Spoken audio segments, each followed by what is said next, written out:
Hey everyone, welcome to this episode. It is July. We just had a Trump assassination attempt a few days ago.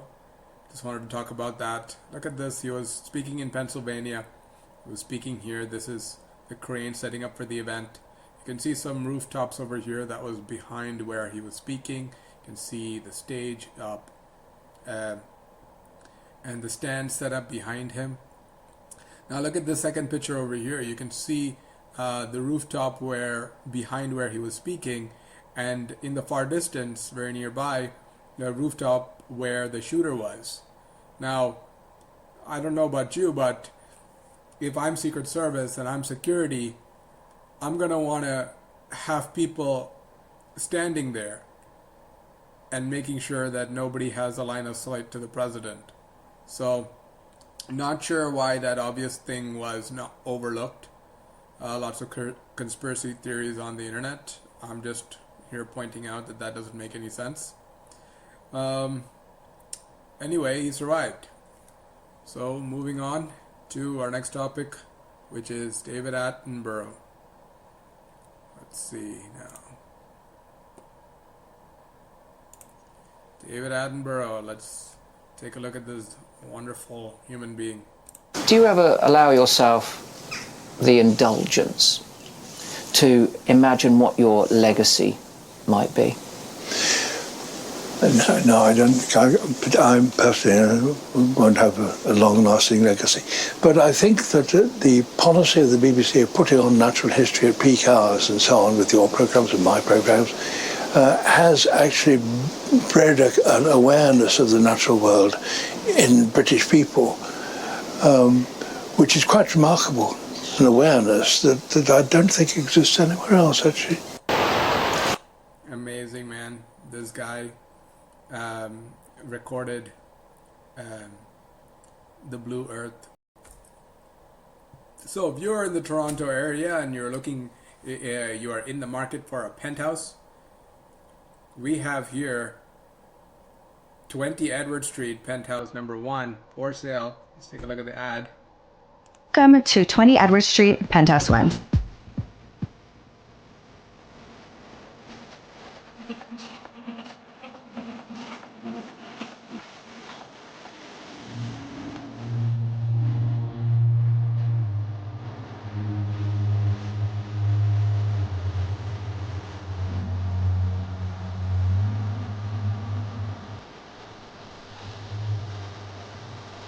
Anyway, that's Nicole Fernando, a real estate agent from Sage.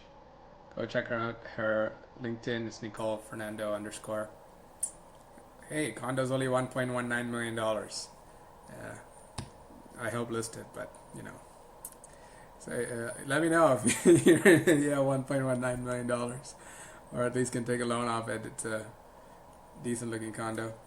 And that is it for our sponsor for today. And now, moving on to the last thing that I wanted to talk about. We just talked about heaven and we talked about David Attenborough. And I just wanted to look at these single motherhood rates in the United States of America. Going back to as far as this piece of data will give me, all the way back to 2005. I've chosen some specific years over here, 2005, 2006.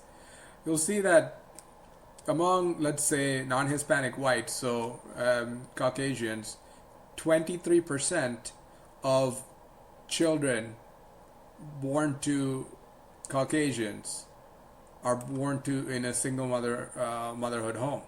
Now let's look at blacks, which make up 9% of, or I prefer the term African American, but some people say black. But then didn't Martin Luther King say, I don't want to be defined by the color of my skin, but the content of my character. And then people are now yelling and saying, oh, I want to be called black. Like, what's wrong with you? Like, you're African American, man. I know you're born in America for N generations, but you're still African American, man. Just like they're Anglo American or German American or whatever,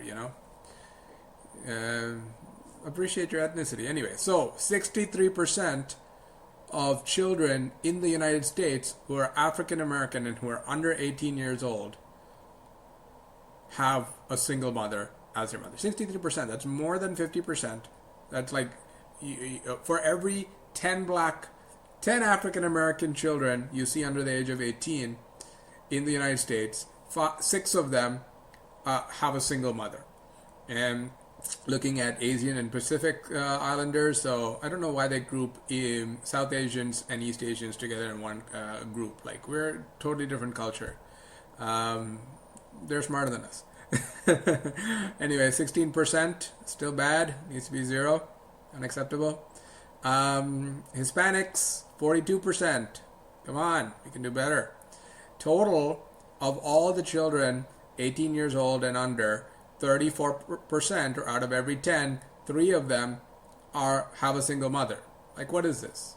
Like, what are you men doing? Like vagabonds going around and having children out of wedlock. Like, what's wrong with you?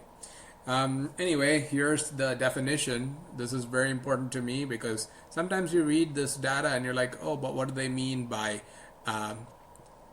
children in single-parent families by race and ethnicity? So here's a definition: children under the age of 18 who live with their own single parent, either in a family or subfamily by race or ethnicity. So that doesn't count orphans, that doesn't count people who don't know where their parents are from, who've been abandoned, people in the foster care system. This is children who live with their parents. So the whole problem of the brokenness of families is slightly bigger than this, than 34% total.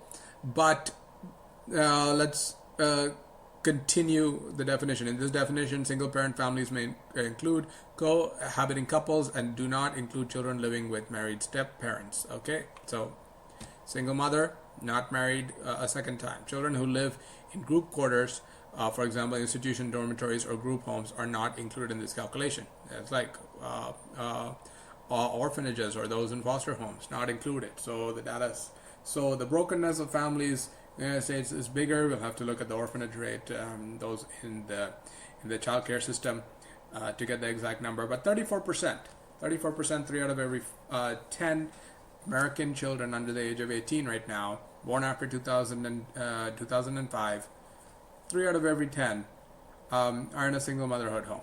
And these children are going to grow and be responsible for our country in the next 10 years, 20 years. What are you doing? What are we doing? Let's get our heads together on this. Anyway, if you want more content like this, feel free to leave a comment below on your controversial opinion. Love controversy. That's what we're all about. And of course, the channel is called Friends and Family. We want to build a community of people that can get to know each other, can offer to help people each other out. Yeah, I'll tell you one story. I was in Atlanta for a while, and there was a friend of mine, and 2 weeks later I met him, and I met him on the street. Apparently he was homeless. I don't know. So I let him stay in my room for a month. My bed was raised so he could sleep under the bed. So he used my address as his home address, and he was able to get a job, and he became a roommate, taking the room across from my room. So, we're all here to help each other out, and that's the whole point of this channel, Friends and Family. We're here to build each other up. So I encourage you to continue being awesome, and we'll see you in the next episode. Take care.